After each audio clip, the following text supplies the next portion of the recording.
연초부터 환율이 다시 들썩이면서 한국은행 금융통화위원회가 기준금리를 연 2.5%로 동결했습니다.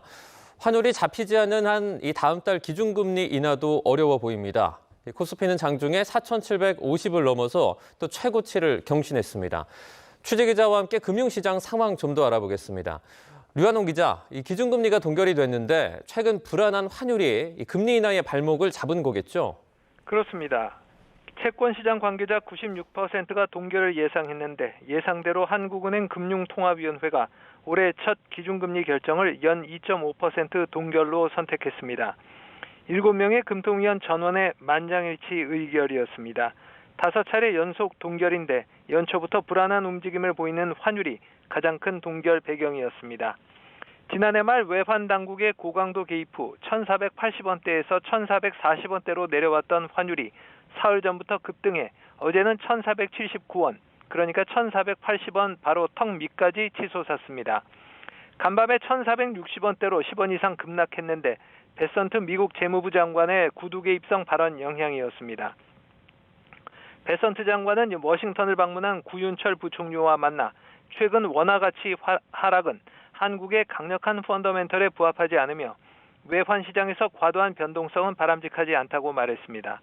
한은 금통위로선 자칫 기준금리를 내렸다가 환율 상승세를 부추기는 상황을 피하려 했을 것으로 보입니다. 현재도 M2, 즉 광의 통화 기준으로 통화량이 GDP의 1.5배를 넘었고 GDP 대비 M2 비율로 치면 미국의 2배에 달할 정도입니다. 고환율의 물가도 들썩여서 수입 물가는 지난달까지 6개월 연속 상승세를 나타냈습니다. 지난달 은행 가계대출이 11개월 만에 처음 감소했고 특히 주택담보대출이 2년 10개월 만에 감소한 점은 금리 인하의 우호적 여건이었습니다. 다만 수도권 핵심 지역에서 집값 상승 기대가 여전히 높고 비규제 지역 가격이 회복세라서 안심하기는 이릅니다. 이창용 한은 총재는 회의 후 기자간담회에서 수도권 주택가격 및 가계부채, 높은 환율 변동성 등 리스크가 여전한 상황이며 향후 통화 정책은 물가 흐름과 금융 안정 상황 등을 면밀히 점검해 결정하겠다고 밝혔습니다.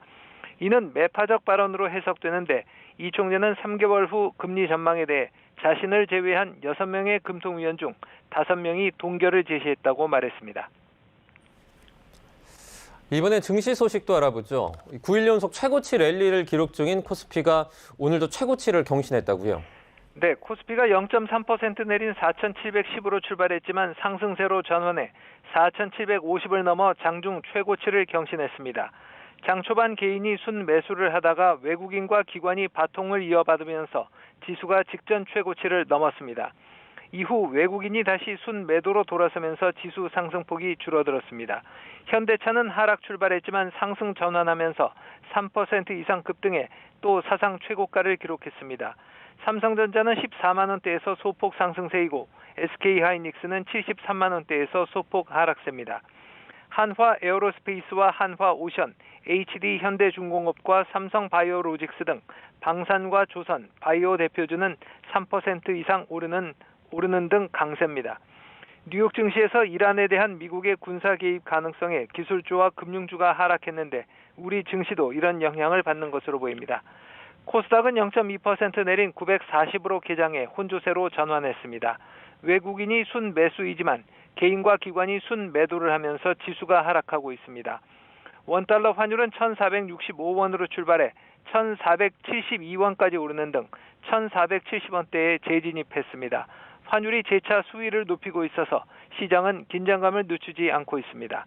지금까지 YTN 유환홍입니다.